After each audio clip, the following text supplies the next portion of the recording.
Hello again everyone, I am Jaspher Vidad, a third year radiologic technology student. So last time I talked about a brief overview of what is radiation therapy and we tackled about the basics. And today let's dig deeper about the subject. First, let's talk about cancer.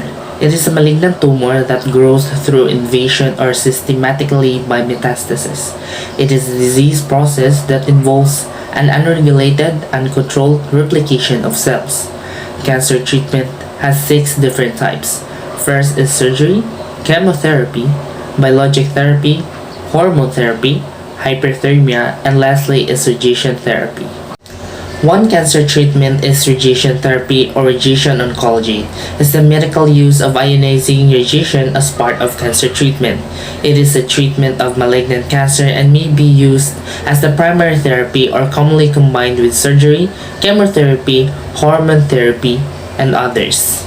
I will also introduce the radiation oncology team. It includes a radiation oncologist who is a doctor of medicine specializing in the use of ionizing radiation in the treatment of disease. They make most of the decision regarding the patient treatment.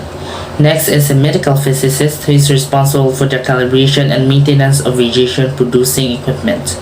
We also have medical dosimetrist, who is a devices a plan for delivering the treatments in a manner that would best meet the physician's goals of radiating the tumor while protecting the vital normal structures. And the last one is the radiation therapist, who is responsible for obtaining radiograph or CT scan that localize the area to be treated, administering the treatments, keeping accurate records of those delivered each day, and monitoring the patient's physical well-being. Radiation therapy has three types. First is teletherapy, which is a long-distance treatment. Second is brachytherapy, which is a technique where a radioactive material is placed within the patient. And last is systemic radioisotope therapy, which is delivered through infusion or ingestion. There are different treatment as well. There are curative treatment, which is differentiated into two, an adjuvant type and neoadjuvant type.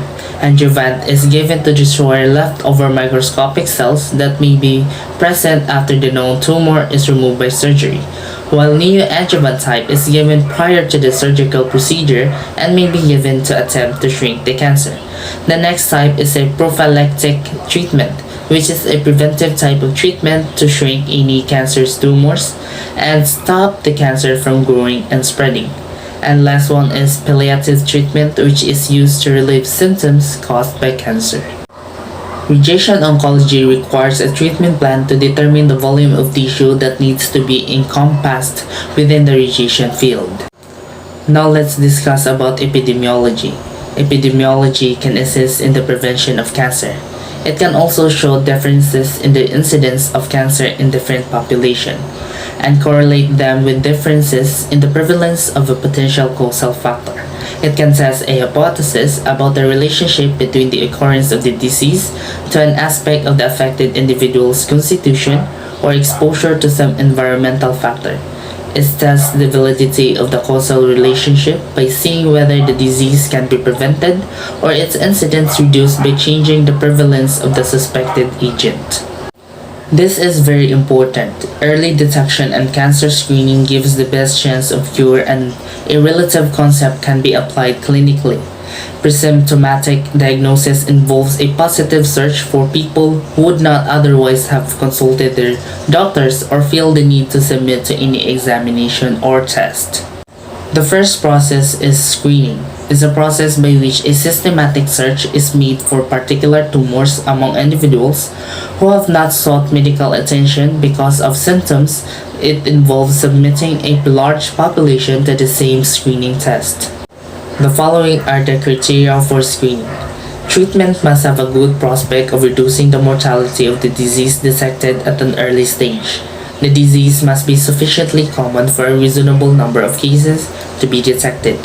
The method of screening must have a high probability of detecting the disease when present and a low probability of a positive result when the disease is absent.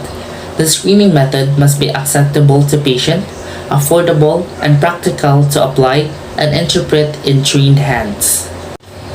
Screening has different methods. It includes self-examination, periodic medical examination, cytological examination, radiological examination, and a highly specialized technique, radioactive isotopes, biomedical and hormonal stimations, fecal occult blood, and endoscopy. Today's rapid growing medical treatment used today is radiation therapy or radiation oncology. Every day more invention is coming to the field for better detection and diagnosis of diseases. Now we're at the end of our discussion. Thank you very much and I hope you learned something for today. Once again, I am Jaspher Vidad, a third year radiologic technology student at Southwestern University, Finma.